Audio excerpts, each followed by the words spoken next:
എന്താട്ടാ മേക്കാൻ പോലെ രമേശിന് ഒരു 100 റുപ്യ വന്നിട്ടുണ്ട്, അന്ന് റെസീറ്റ് ആക്കണേ. 100 റുപ്യ അല്ലേ? ഇതേടെ രാജീവ് സുഭാഷ് പോയെ ഓനാണെങ്കിൽ കലാഭവന്റെ മിമിക്രി വേണോ ഗാനമേള വേണോ? ഞാൻ അന്നേരെ പറഞ്ഞു തലവനക്കൊന്നും കയ്യില്ല, കുട്ടികളെ പരിപാടി വെച്ചാൽ മതി എന്ന്. പരിപാടിക്ക് തന്നെ 1.5 ലക്ഷം റുപ്യ വേണം. ചവിട്ടി പിരിച്ചില്ലേ നടക്കൂലേ കാര്യം? നിങ്ങൾ ഓനെ വിളിച്ചാട്ടെ നന്താട്ടാ. വരുന്നുണ്ട് തൊണ്ടിപ്പായി ആലൊക്കെ പോകുന്ന പോലെ ആടിപ്പാടി വരുന്ന.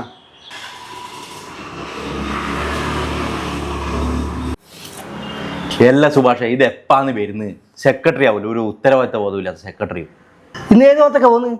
ഇന്ന് നമുക്ക് നഗറിന്റെ ഭാഗത്തേക്ക് പോവാം. ആ കോമനം കണ്ടാട്ട് വീട്ടിൻ്റെ ഭാഗത്ത് പോയാലോ? ആടില്ല സാധാരണക്കാരല്ല സുഭാഷ്, എന്തെന്ന് കിട്ടാനാന്ന്? നഗറിലാകുമ്പോൾ ഉദ്യോഗസ്ഥന്മാരും VIP അല്ലേ. ഇത് ISR ഒന്ന് റിട്ടയർഡ് ചെയ്ത ആളാ.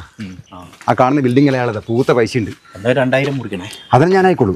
എടാ ഇത് ഉള്ളിന്ന് പൂട്ടിയില്ലടാ. അതെയാ ഇവരെ? ഹലോ ഇവരെ അത് വീടുകാരും ഇല്ലടോ, വെറുതെ സമയം കണ്ടേ, വാ പോലോ. ഇതെല്ലാം പൂട്ടീന് പോകാൻ ഇടുന്ന ആളേ ഇല്ല.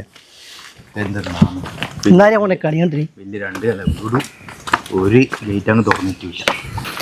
എന്താട്ടാ ആടെ ഒരു അഡ്വക്കേറ്റിൻ്റെ വീടുണ്ട്, അനക്കറിയുന്നതാണ്, പോയാൽ നല്ല പൈസ കിട്ടും. അങ്ങോട്ടൊന്നും വേണ്ട സുഭാഷേ, നീ പറഞ്ഞ പോലെ കോമരം കണ്ടാട്ടിൻ്റെ വീടിൻ്റെ ഭാഗത്ത് പോവാം.